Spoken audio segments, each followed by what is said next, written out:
তাকে যখন জেলে নিয়ে যায় তখন তো তিনি যার সাথে জয়েন করেন আর্মিতে ছিলেন, সার্ভিসে ছিলেন।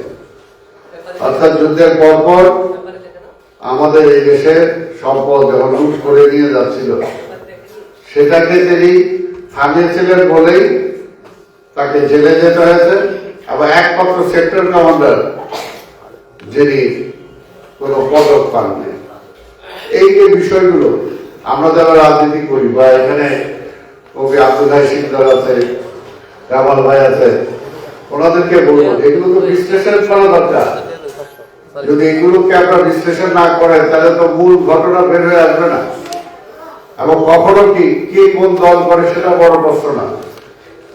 কিন্তু স্বাধীনতার প্রশ্নে এই বিষয়গুলো কেন ঘটেছে সেটার মূলে দিতে হবে আমাদেরকে। যাইনি বলেই কিন্তু আজকে এত বছর পরে শুনতে হচ্ছে যে 16 ডিসেম্বর ভারতের বিজয় দিবস।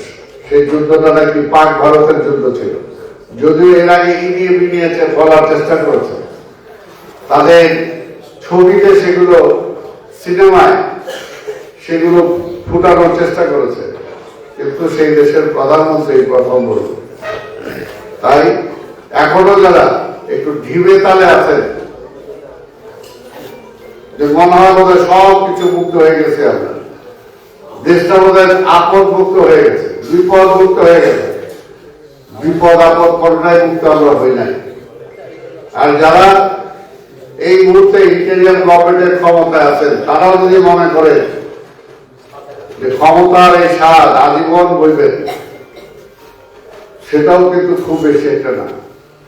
এর জন্য চিন্তা করে যত দ্রুত একটি গণতান্ত্রিক সরকার আনা যায়, একটা ভোট দেওয়া যায়, জনগণের ম্যান্ডেট নেওয়া যায়।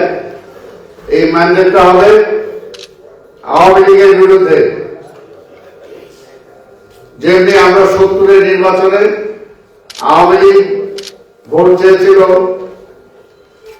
পাকিস্তানের ক্ষমতায় যাওয়ার জন্য, বড়জন তারা চেয়েছিল স্বায়ত্ত শাসন, আর আমরা যারা ছাত্র ছিলাম আমরা 70-এর নির্বাচনে ভোট চেয়েছিলাম স্বাধীনতার পক্ষে। আজকে আগামী ভোট এটা খুবই গুরুত্বপূর্ণ। এই আগামী ভোটে ডিসাইড করতে হবে যে ভারতের আধিপত্যবাদী শক্তির প্রতিনিধি আওয়ামী লীগ থাকবে না জাতীয়তাবাদী শক্তির প্রতিনিধি বিএনপি ক্ষমতায় থাকবে। এটা সোজা বের করো, এর মাঝামাঝি কিছু নাই, এর মাঝামাঝি কিছু নাই। যদি দেশটাকে ভালোবাসি, আজকে যে যেখানে আছে নিজেদের মধ্যে ক্ষমতার অন্তর্দ্বন্দ্ব করার কারণে এর আগে আওয়ামী লীগ ক্ষমতায় আসছে, পরিষ্কার বলি। মানে আওয়ামী লীগকে 72 থেকে 75 তাদের অত্যাচার, নিপীড়ন, নির্যাতনের পরে এবং স্বাধীনতা বিরোধী সমস্ত পদক্ষেপ, যেটা বললাম যে মেজর জেনারেলকে পদবি দেয় নাই, যেটা বললাম যে রক্ষী বাহিনী যারা সৃষ্টি করেছে, তারা যে কারণে পাকিস্তানের বিরুদ্ধে যুদ্ধ করলাম সেই রাজনীতি তারা কেড়ে নিয়েছে, ভোটের অধিকার তারা কেড়ে নিয়েছে, সমস্ত দল নিষিদ্ধ করে বাকশাল করেছে, বাংলাদেশের অর্থনীতিকে শেষ করার জন্য সমস্ত মিল ফ্যাক্টরি